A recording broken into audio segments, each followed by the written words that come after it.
person. And also, Anna, if you're a healer, you know too much. And what I mean by that is that you know the processes, you've taught the processes, if you're a healer. And so it's tough for you to apply that which is perhaps your profession or what you've studied. Most of the ones that I have talked to said that I have to either go to another person or I have to then wipe out in some ways that which I expect and just sit and analyze and go from there. Dear Spirit, what is it you want me to know? And quite often they hear, go to this other person who you may or may not know, and they can help you. Isn't that odd? That you'd have a situation where a healer has trouble healing themselves. It isn't odd. It's extremely, extremely common. Perhaps it's just a blind spot. Yeah. That you are so in it that you've got a blind spot and someone else can instantly help you with that. People have said, well, Lee, what do you do when you get down? When you get, angry or depressed, I don't get angry, disappointed, or and all that. What do you do? Or do you? Because you have Kryon with you all the time. It's the same. It's the same thing. Yeah. Is we have to stop and can I just say, there's many times when this beautiful woman next to me, my partner, has quoted Kryon when I needed to hear it. Can I just say that? And so here we are. I should have been able to glean that. Absolutely. I'm the channeler. But it didn't happen that way. So I go to a place where I'm disappointed or I wonder why this is happening or, and then Monica will come and say, well, remember in October 13th, 2016 at 4 o'clock. I think you're exaggerating Yes, a bit. But the point is we're all here to help each other. Yes. And there may be an issue that you have, Anna, that someone out there, I know, is able to help you. Yes. And follow your intuition and your synchronicity to find that person and let yourself off the hook. Don't beat yourself. We tend to feel that. Yeah, don't beat yourself up. Because we're so good at something, we should have that in our life 100%. Yes. And get rid of that guilt, get rid of that judgment, and just accept that this is a challenge, it's just temporary. And I guess, Anna, what would you, if you had a client coming to you saying, I'm a healer and I can't heal someone, what would you say to that person? What would be your advice that you would give to that person as to how they would move forward? That's great. That's a good one. Yeah. So it's very common, Anna. Thank you. And that's a great question. We'll probably talk about that more, I'll bet you, at some point. I hope that helps. So let's go to the next question. This is from Savannah. She is from Denmark.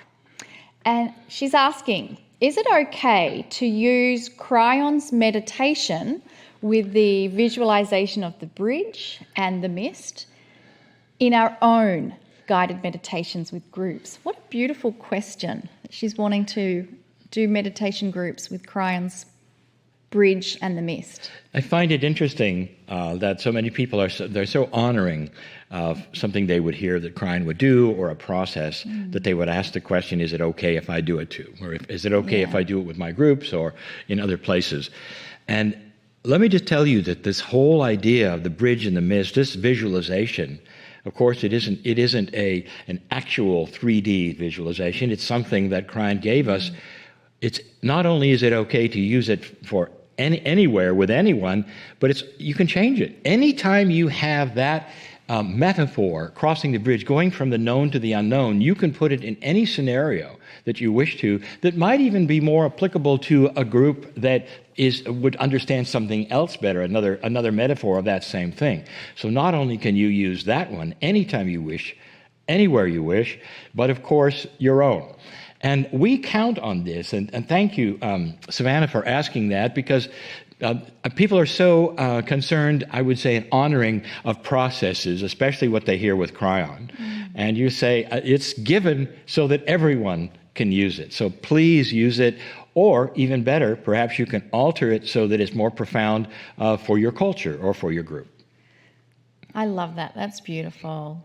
So let's go to one last question before we have the meditation and channel. And this question comes from Christopher, who is in France. And Christopher wants to know, how do we know if during the circle of 12 we are actually on the process of healing? How do we know we're healing? And should we feel something in the location of our illness?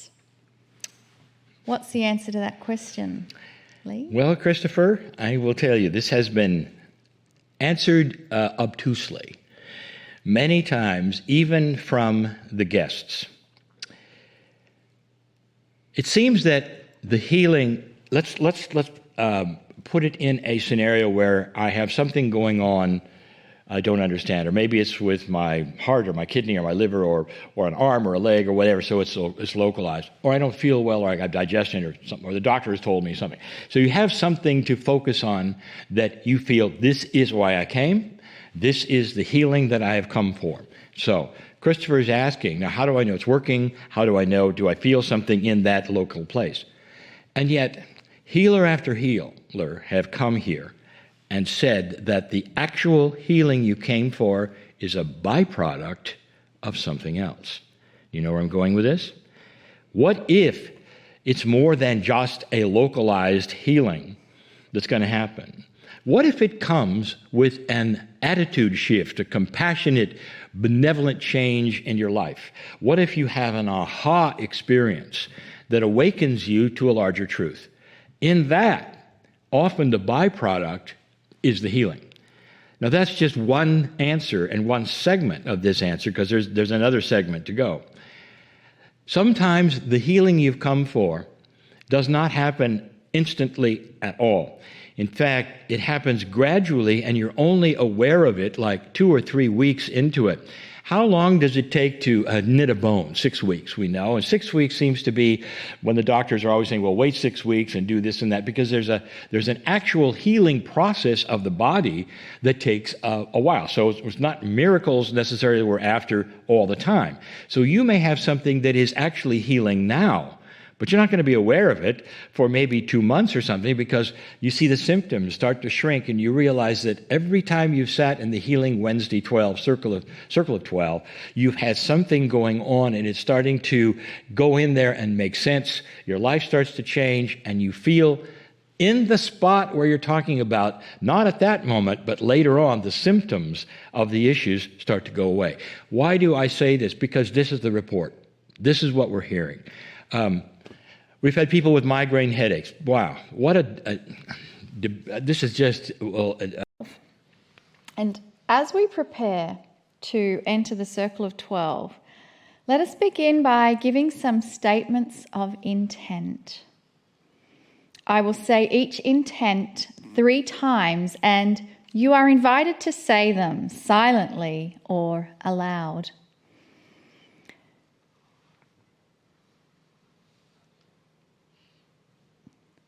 I release all expectations, and I am willing to be open to the energy of compassion in my life.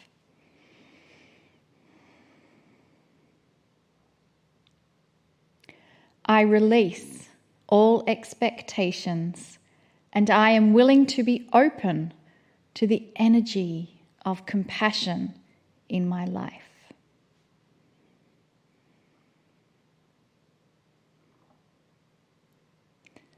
I release all expectations, and I am willing to be open to the energy of compassion in my life.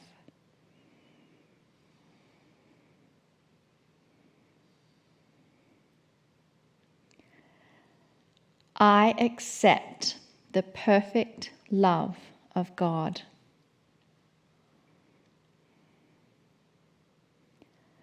I accept the perfect love of God.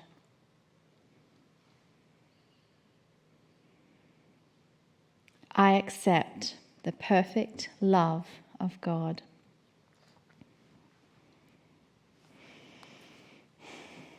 I give permission to experience the grandness of my soul.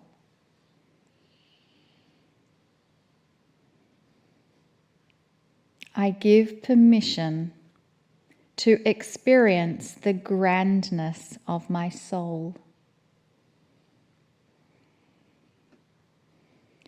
I give permission to experience the grandness of my soul.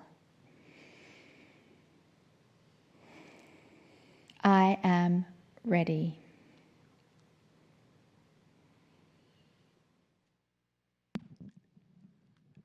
Greetings, dear ones. I am Kryon. Come closer. Come closer is a phrase that has only begun a little time ago. I can't tell you, from our standpoint on my side of the veil, I can't tell you how excited we are that this phrase can be used. And every time it is, we think about how long it took for even that concept to occur to humanity. If you said that phrase a few hundred years ago, you might be burned at the stake. Literally, there was no concept that you could come closer to the creative source in the way we speak of now. Come closer. The come closer indeed is a metaphor for a final acceptance of awareness that you could actually be part of that which has been invisible, unknowable, controversial for eons, and that is the bridge to your soul. The soul is not understood. It is not even explainable. It is the core of all that is when it comes to all that you believe you are.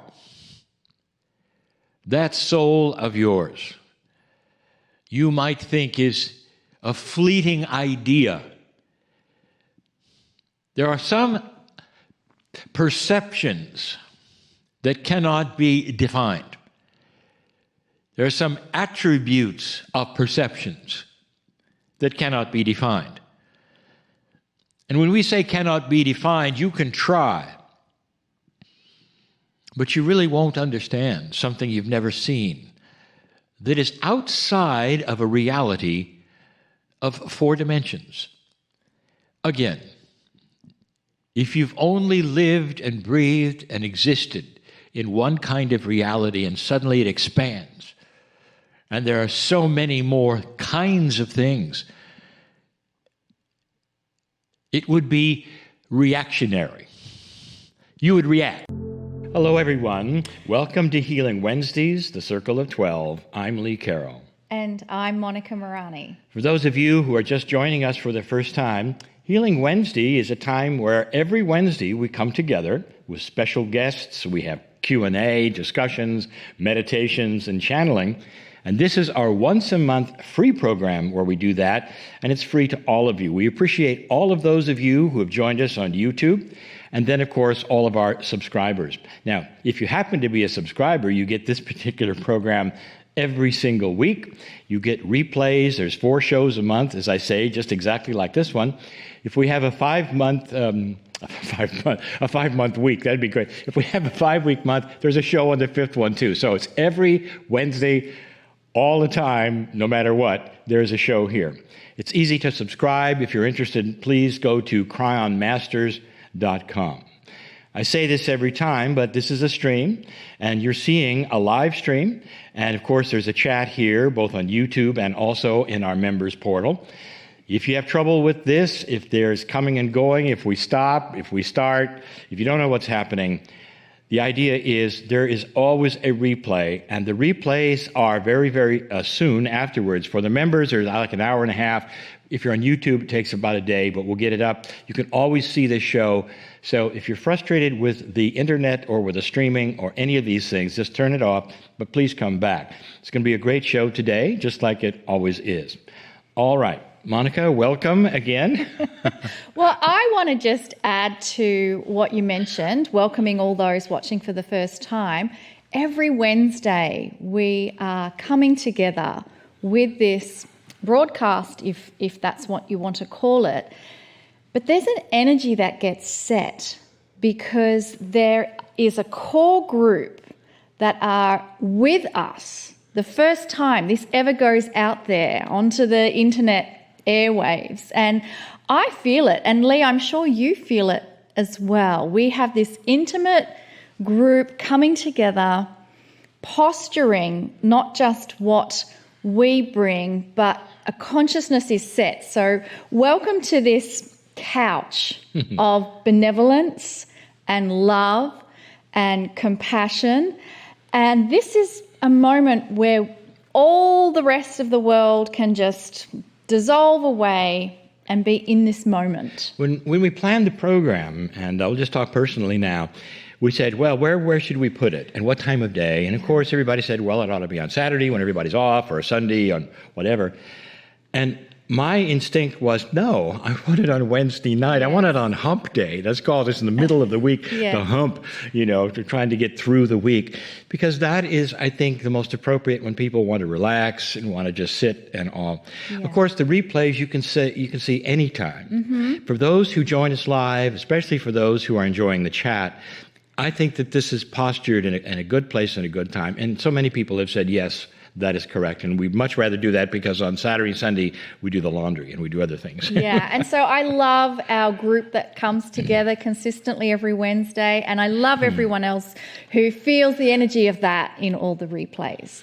So before we do that, also, I'm just for the listeners, and people have asked me this, is how long did it take for you, Lee, used to talking to crowds and seeing actions and reactions and all that with lots and lots of people, to go to a studio where there is no one but the technicians? And how do you then, go to that place where you feel something? It took a while, but Monica, you mentioned it, because now we feel your presence there. This has been transmitted to us at this table. We really do. We enjoy what you are enjoying, and hope you feel that same couch that we're talking about of love and compassion and benevolence. Absolutely. And so we love hearing from you, and we love hearing the questions that you submit for Lee, myself, and Kryon to answer. And that's what we want to do now. We would like to go to the first question, which is from Anna. She's in London in the UK, and this is her question. Is there any explanation that as a healer, I can help others, and yet I still have my own health issues and other challenges in my life? I'm sure Anna's not alone, Lee. So, this is, I think, one of the large, again, I say this quite often because there are a number of questions that I have heard all of my metaphysical career. Mm-hmm. And as I went forward, I think, and met more and more healers, not just healers, but those who are psychologists and psychiatrists who are not even in metaphysics, they all said the same thing, and that is, I seem to be able to help others, but not myself as much. Even though I know all the principles, even though I've been there, even though I teach courses, I even have people on my table who are being healed. And this is from the healers who I've talked to. And yet, when it comes to my own body, I have trouble. So, Anna, you are asking a question, I think, that is so common. I don't have, the absolute minutiae or academia of an answer, except that this is something we've seen over and over. So all this says is that you are an individual person.